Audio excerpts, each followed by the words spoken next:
황제에게 상소한 바울, 이제 로마로 압송되는 장면을 27장에서 우리가 보고 있는데, 이 사도행전을 기록한 누가는요, 이것을 상세하게 기록했습니다. 너무도 상세하게 기록해서 당시에 어떻게 배를 운항했는지 그 운항 역사가 될 정도로, 그 당시에 배를 어떻게 조종했는지를 지금 참고할 정도로 이렇게 자세하게 기록을 했어요. 총독이 이제 로마로 보내는데 백부장 율리오라 하는 사람이 등장합니다. 율리오. 이 사람은 누구였는가? 당시에 로마로 공물을 운송하는 배의 책임자였던 것으로 보입니다.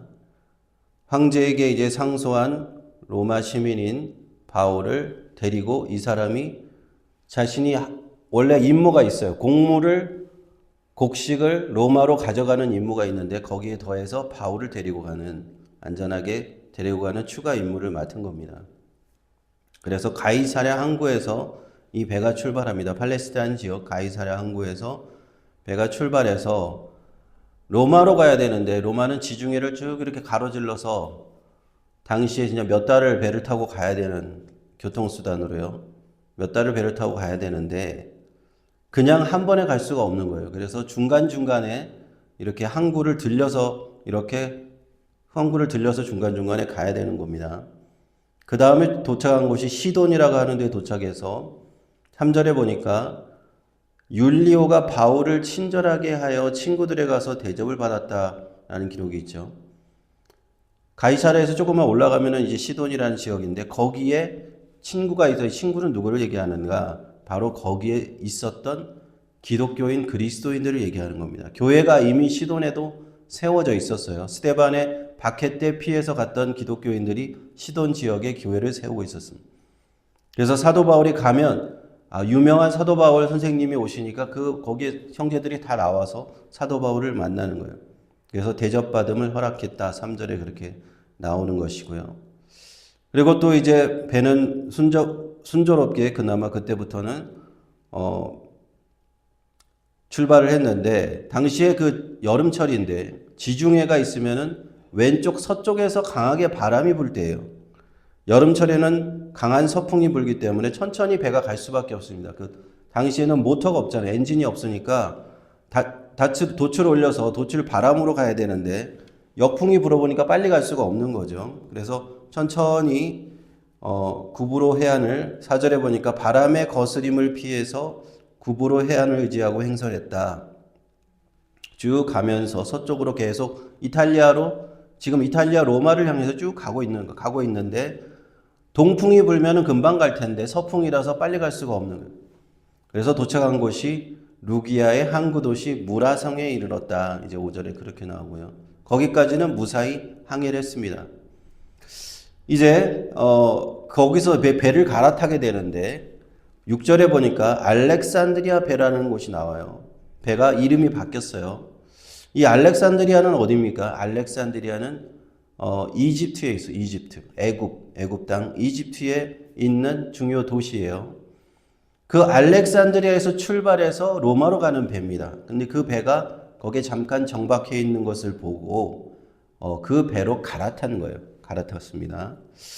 그 배는 왜 그러면 이집트에서 왜 로마로 가느냐? 아까 말씀드렸듯이 이집트에는 나일강 그쪽에 아주 곡창지대잖아요. 거기서 나는 곡식이 많았단 말이에요. 그 곡식을 배에 가득 싣고서 로마로 가는 거예요.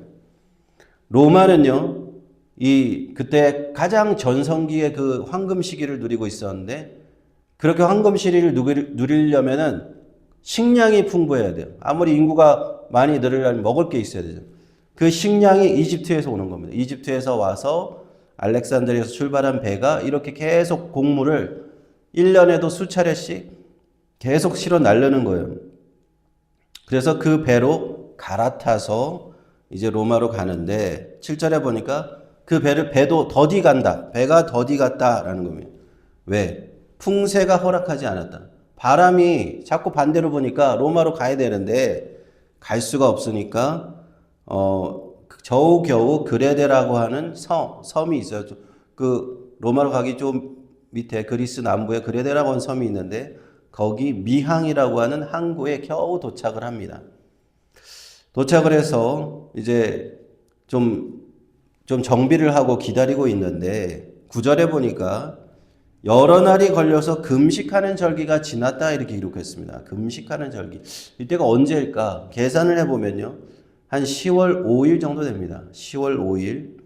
근데 당시에 지중해는 겨울이 되면 운항을 못해요. 추워서 배가 움직일 수가 없습니다. 그게 한 11월 중순 되면은 배가 움직일 수가 없어요. 근데 10월 5일이라면은 거의 이제 11월 달이 얼마 남지 않았기 때문에 사도 바울이 뭐라고 얘기하냐면 10절에 보시면은 여러분이요, 내가 보니까 지금 출발하면 안 됩니다. 지금 출발하면 이번에 행선을 하게 되면 하물과 배만 아니라 우리 생명에도 타격과 손해가 있으리라. 그래서 여기 미항에서 떠나지 말고 겨울을 보내고 나서 우리가 따뜻해지면 한 2, 3월이 되면 그때 출발합시다 라고 얘기를 하는 거예요. 그런데 11절에 보면 백부장이 아까 백부장 이름 나왔죠. 율리오라고 하는 사람 나왔습니다. 그 사람이 공무를 싣고 로마로 가는 책임자였다고 말씀드렸잖아요. 그 사람이 이제 결정을 내려야 되는데 선장과 선주의 말을 바울의 말보다 더 믿었다라고 되어 있습니다. 왜? 선장과 선주가 뭐라고 얘기했냐면 미항이라고 하는 그 항구가 너무 좀 불편한 항구예요. 그래서 과동하기에 겨울을 거기서 나기에는 좀 불편해. 그래서 다른 항구로 옮기자 합니다. 이 사람들이.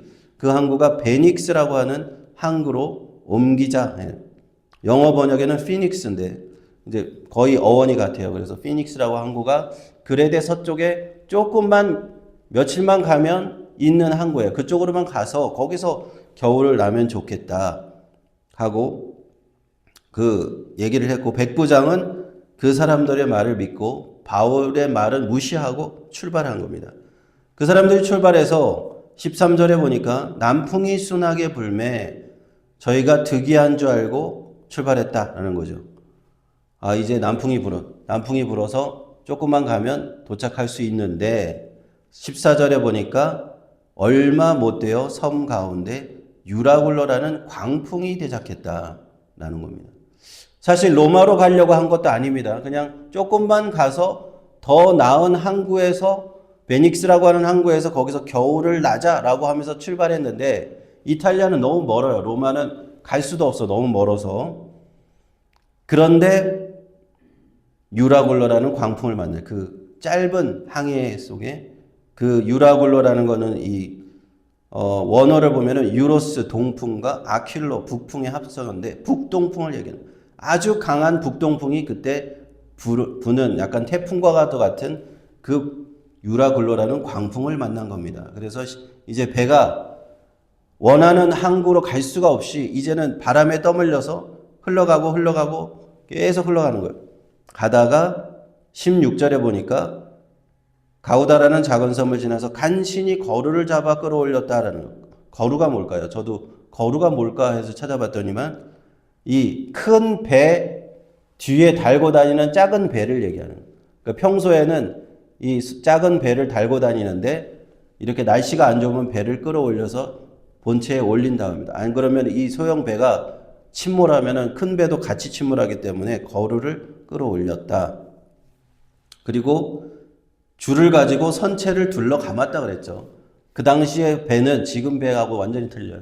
나무 판대기로 만든 배예요. 근데 자꾸 바람이 불고 막 파도가 치면 이 나무가 다 부서지니까 배가 부서지지 말라고 줄을 가지고 이 배를 둘러 감는 거예요. 자, 얼마나 디테일합니까? 이렇게 지금 사도 바울이 탄 배가 어려움을 겪고 있는 그걸 잘 기록한 거예요. 스르드스에 걸릴까 두려워. 스르드스는 모래톱이죠. 거기 모래톱에 딱 걸리면 배가 좌초돼서 침몰할 수 있기 때문에 그렇게 가고 있었다. 그냥 바람에 흘러서 광풍으로 몇 날, 며칠, 사흘째 되는 날까지 해와 별이 보이지 않을 정도로 이제 고생을 하는 거예요. 지중해 바다 한가운데서 고생을 하고 있는 겁니다. 심한 이 유라굴로라고 하는 강풍이 줄어들지 않아요. 그래서 사공들이 싣고 가던 짐을 바다에 버리기 시작합니다. 배가 이제 요동치고 이제 배가 이제 침몰할 것 같으니까 짐을 버리고 기구들도 무거운 거는 그냥 배를 가볍게 해야 되니까 무거운 걸 다 바다에다 버리는 그런 20절에 구원의 여망이 다 없어졌다. 지중해 한가운데에서 배는 사흘째 표류하고 있을 때 21절에 바울이 그들에게 이야기하는 겁니다. 여러 사람이 오랫동안 먹지 못하고 있었고 그때 바울이 여러분이요 내 말을 듣고 그레디의 미항에서 떠나지 않았으면 좋을 뻔했다. 그랬다면 이 타격과 손상이 없었을 것이다. 얘기해요. 영어로 하면은 injury and loss죠. injury and loss. 요즘 변호사들도 injury 변호사들이죠. loss.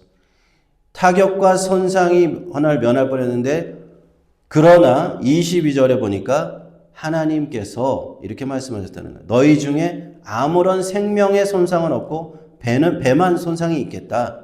왜냐하면 어젯밤에 하나님의 천사, 하나님의 사자가 엔저 나에게 말씀하셨다. 바울아 두려워 말라. 네가 가이사 앞에 서야 하겠고 로마 황제 가이사 앞에 네가 서야 하겠고 너 하나님께서 너와 함께하는 사람들 다 너에게 주셨다. 하나님이 그 배를 지키신다라고 말씀하신다. 여러분 비행기가 한 대 떴습니다. 비행기가 아주 난기를 만나서 추락할 뻔했는데 그 안에 하나님의 사람이 있습니다. 그 사람이 하나님의 일을 아직 다 마치지 못했어요. 그 비행기는 추락할 수 없는 겁니다. 믿으십니까? 사람들이 비행기가 자꾸 추락하니까 요즘에도 이렇게 교통수단이 발달했는데 비행기가 자꾸 추락하니까 비행기를 못 타겠다는 사람이 있어요. 근데 우리는 안심하고 타도 돼. 내가 하나님의 사람이라면 내 사명이 다 했으면 몰라도 하나님이 나를 데려가시기로 내 시간이 다 끝났으면 몰라도 내 사명이 다 하지 않았으면 그 비행기는 추락하지 않습니다. 믿으십니까? 이런 믿음이 있어요. 미국에서 누가 총에 맞아서 죽었다 하고 그러면 두려워할 수 있죠. 나도 총에 맞을 수도 있잖아요. 그런데 담대하게 우리가 왜 미국 땅을 활보할 수 있습니까? 나에게 사명이 아직 남아있으면 하나님이 나를 지켜주실 거라는 믿음이 있는 거예요. 만약 여기서 내가 총을 맞고 죽으면 그날이 하나님이 나를 데려가시는 날이구나 라고 생각하면 되는 것이고 내가 사명이 끝나지 않으면 내 생명 하나님께 달려있기 때문에 죽지 않는다라는 겁니다. 사도 바울은 이러한 죽을 고비를 숱하게 넘깁니다. 3차 선도 여행 후에 예루살렘에서도 죽을 뻔했잖아요. 유대인들에게 매맞아 죽을 뻔하고 로마 군인들에게 채찍질 당해서 죽을 뻔하고 재판받아서 처형될 뻔하고 40명이 죽이려고 막 모의를 하기도 하고 그런데도 안 죽었어. 가이사라에서 배를 타고 로마로 가는데 또 죽을 뻔해요. 배가 침몰해서 죽을 뻔해. 그런데 어떻게 됐습니까? 하나님이 너는 죽지 않는다고 말씀해요. 왜? 너희 사명이 아직 남아있다. 사명이 남아있는 사람은 죽지 않습니다. 할렐루야.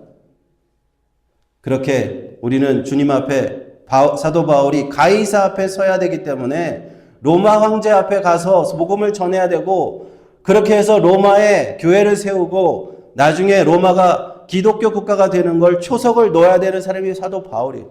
사도 바울이 꼭 가야 되는 거예요. 로마로. 예수님이 다 지켜주시는 주님이 다 지켜주신다는 겁니다. 우리 주님은 바람과 파도를 꾸짖어 잔잔하게 하시는 분입니다. 만물을 다스리는 분입니다.